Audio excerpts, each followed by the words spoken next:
You have stated that the purpose of the expanded Edca was disaster preparedness, and we are very much in agreement that disaster preparedness should be at the top of the list, maritime security being following closely thereafter, and thirdly, counter-terrorism. Is that correct?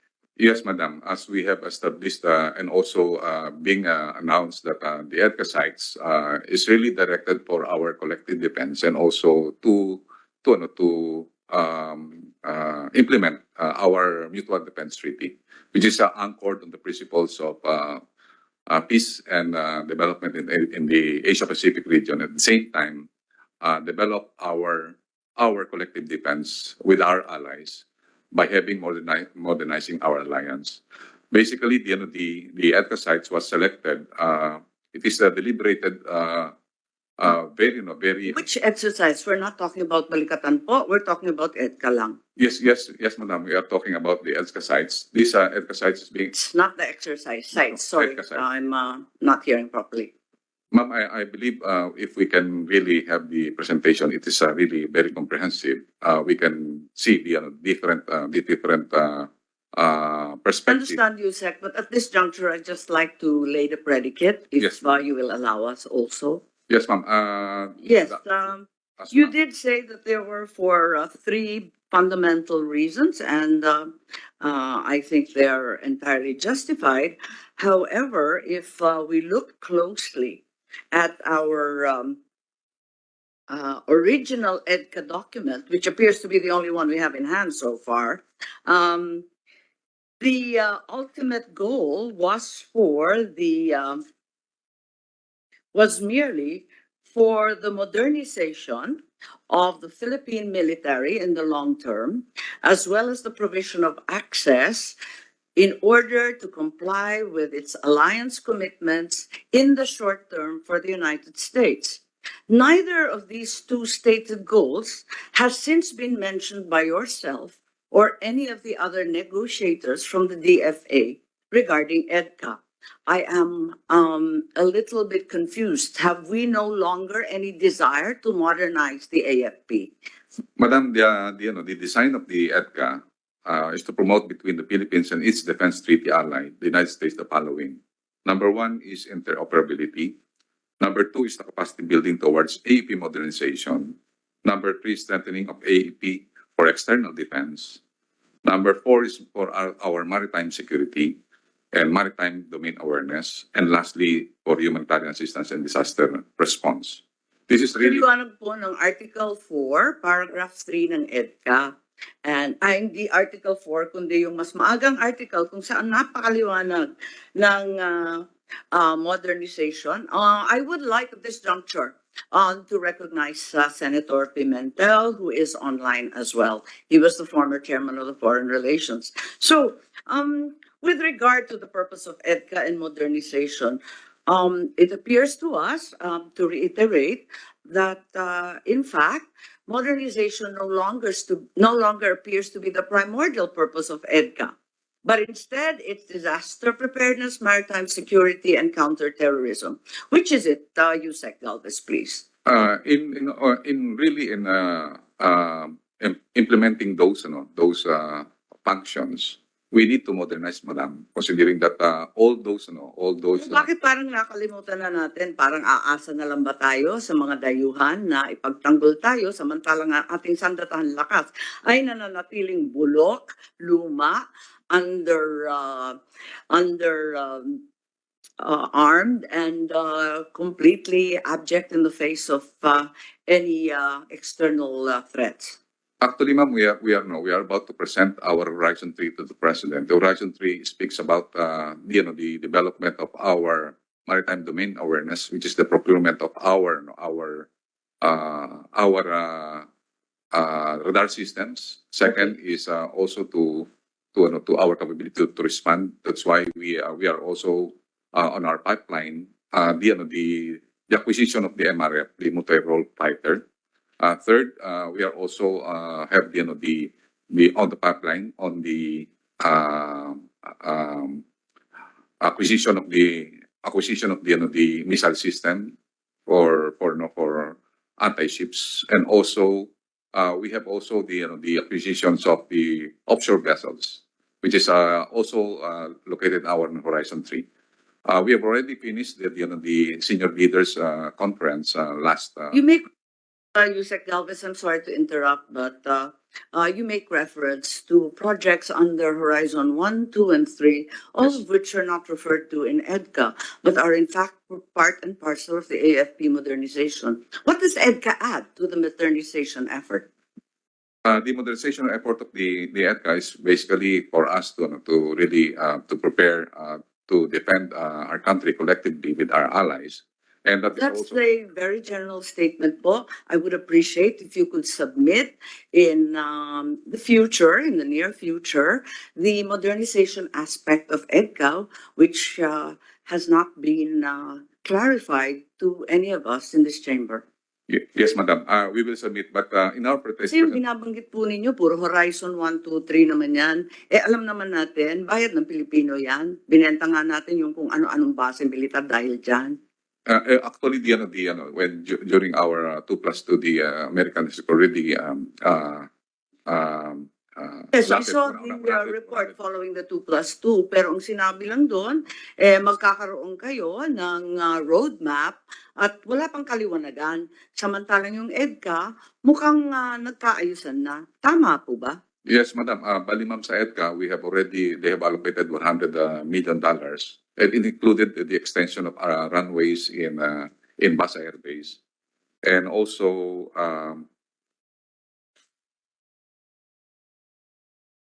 the bilateral strategic dialogue, which is one of the pillar of the AP modernization program, also supports the EDCA for its strategic basing. Basically, the EDCA projects is included therein is majority of the strategic basing of our. Yes.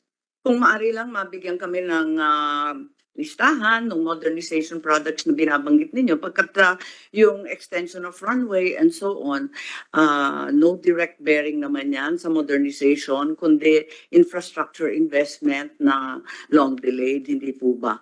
Madam, At bahagi pa rin yan ng iba't ibang modernization plan na nananatili sa AFP. Yes, madam. It is included in our modernization program, the AP basing, and also the doctrine development, and also the acquisition and human resource development are all included in the modernization program. That's right. They're all in the modernization program and not therefore necessarily EDCA at all. The EDCA supports also the modernization in terms of majority of those are. Perhaps what would be best would be for you to provide us a possible listing of the 100 million assistance. Not that it's such a large sum after all. Maybe you could let us know anong bahagi doon sa $100 million na ibibigay ay tumbok talaga sa modernization. Yes, ma'am. We will submit that. Thank you very much. Nagtataka rin ako because we have been told that the 4 sites were chosen on the basis of accelerating humanitarian and disaster assistance. Di ba po? That was your number one concern sa lahat ng press release. Yes, madam. I am simply curious because I'm very familiar with the sites. Unang-una, bakit dalawa sa isang probinsya? Bakit dalawa sa Cagayan? Number one po yung recruiting. Yung disaster sa Cagayan, alam natin na madalas na bumaha dahil yan ang pinakamalaking river system sa buong Pilipinas. Pero bakit dalawa? Ma'am, kasi po yung nakita natin, yung Camilo Ocias is basically an naval base. And then yung sa kabila po, ma'am, yung sa Lalo is an airport. And we were able to use those 2 bases, particularly during 2009 major. All due respect, Yusek, in no listing from the UN or from any of the other climate authorities, is Cagayan the number 1 province in disaster risk or vulnerability? What does Cagayan have to? Ma'am, actually, I just met with the UN HCR representative. I informed me that out of many countries that had been chosen for climate change mitigation, The Philippines is what's Yes. before. We're aware of that. But within the Philippines, there are also provinces that have been hit by typhoons, volcanoes, and others, largely on the eastern sector. And we're all fully aware of that. For example, why is Giwan Samar, which the United States used during Yolanda, not on the list? It is clearly among the hardest hit among the provinces, and yet we seem to have forgotten the military base that was utilized by the Americans during Yolanda. Bakit po hindi kasali yan? Samantalang doble-doble yung Cagayan.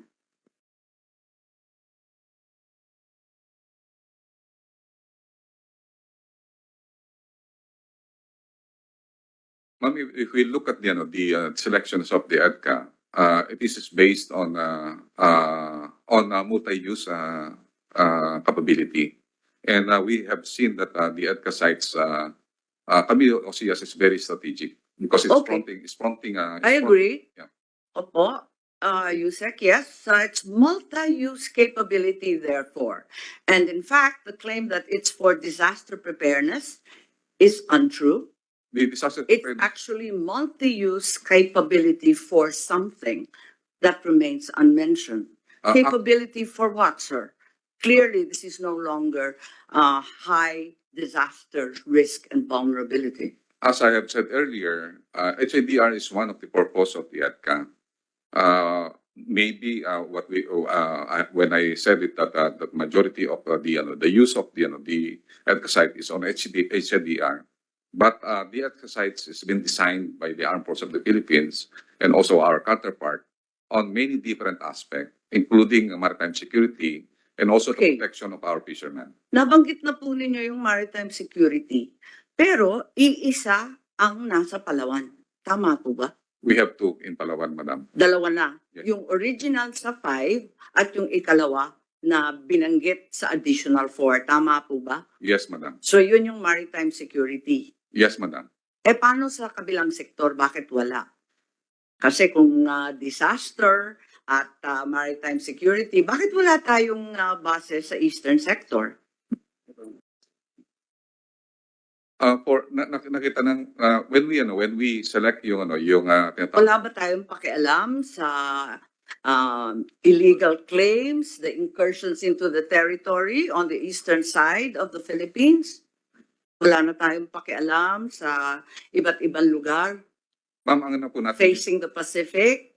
ma'am, what we have in mind during our discussions on the strategic development of EDCA sites, basically kasama rin po yung tinatawag natin yung mga claims natin, including sa benefit Okay. sites. Pero alin sa 9 sites ay east-facing, Pacific-facing? Kasi yon ang pinaka-climate vulnerable Yes. at yon talaga ay may claims din, di ba? Yes, Madam. In fact, ang pinaka Kaya nga, so aling kampo, banggitin po ninyo yung east-facing, nakasama sa EDCA po. ang talagang dinidevelop po natin sa ating military basing. One is yung Camilo Ocias. Second is yung yung Pacific. Camilo Ocias, please, for the enlightenment of everyone, Camilo Ocias is located where po? In Santa Ana, Cagayan. And then also we are developing Kasiguran. I don't think either of those is east-facing. Perhaps you can mention Kasiguran Isabela, is basic po, Aurora po siya. Aurora and Yes, Isabela. And also, we are in talks with Governor Villafuerte because he is offering the areas of Camarines Sur. Yes, but to date, they have not in any listing be considered a priority. Is that correct? They are considered a priority. Pero wala sila dun sa Siam. Hindi dami-dami yan, halos 10 yan eh. Wala namang Region 8, wala namang Region 5. Sila naman ang talaga nakatumbok dyan. That's a future for consideration, Madam. So therefore, maritime security is not so much a consideration either, even as disaster isn't. No. What about counterterrorism? Meron ba tayong base na nabanggit na nasa farms sa Mindanao? Meron po tayong existing po na meron tayong rotational base. Nandun sa Edca? Wala po sa EDCA, ma'am. But, Kaya nga, it pero is- sabi mo, ang EDCA ay para sa disaster, maritime, and counterterrorism. Kung counterterrorism, ikaw mismo, veterano ka niyan, sigurado masasabi mo, ang pinakamatindi, dyan sa barn pa rin. Kaya, nagtataka po kami, ba't wala sa barn? sa ganun, sa Mindanao po, ma'am, meron po tayo sa Lumbia. That's the EDCA site. Nasa CDO yan yung lumang airport. Alam naman natin yan. Nakakatakot na. It's only 8 kilometers from the center of the city. Pero having said that, that's not barn. We have an existing kaya ma'am di namin nag-ano na sa barn because we have existing camp rotational basis dito po sa Zamboanga, which is basically strategically located, and also we have extension arrangement in Cotabato City, madam. Okay, but all of this are outside of EDCA, hindi po ba? Yes, ma'am. Our arrangement with the MDBSCB. Because in our counterterrorism effort, it is governed by MDBSCB arrangement. And No, our arrangement, we're here hearing EDCA po. So let's just stay with the topic, which is EDCA po. MDT covers a whole range of topics, as you know better than I. yes, madam. Okay, so I'm very interested about this because the choice seems to be random and no longer purposeful with regard to the modernization of the AFP, which at the end of the day is what we are all here for. Madam, the instruction of the president is for us to prepare for external defense.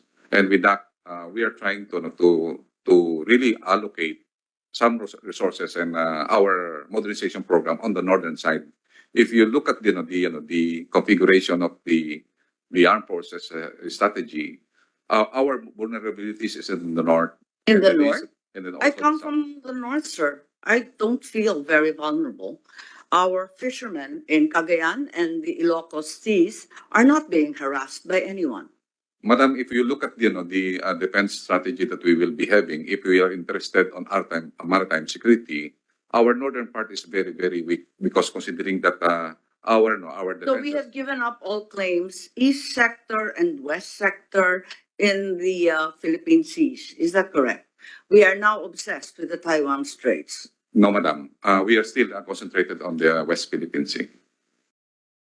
Because at the end of the defense These of are the West, very contradictory statements, USEC Galvez, but I will await your submission and perhaps we can move to other topics as you suggested earlier. yes, madam.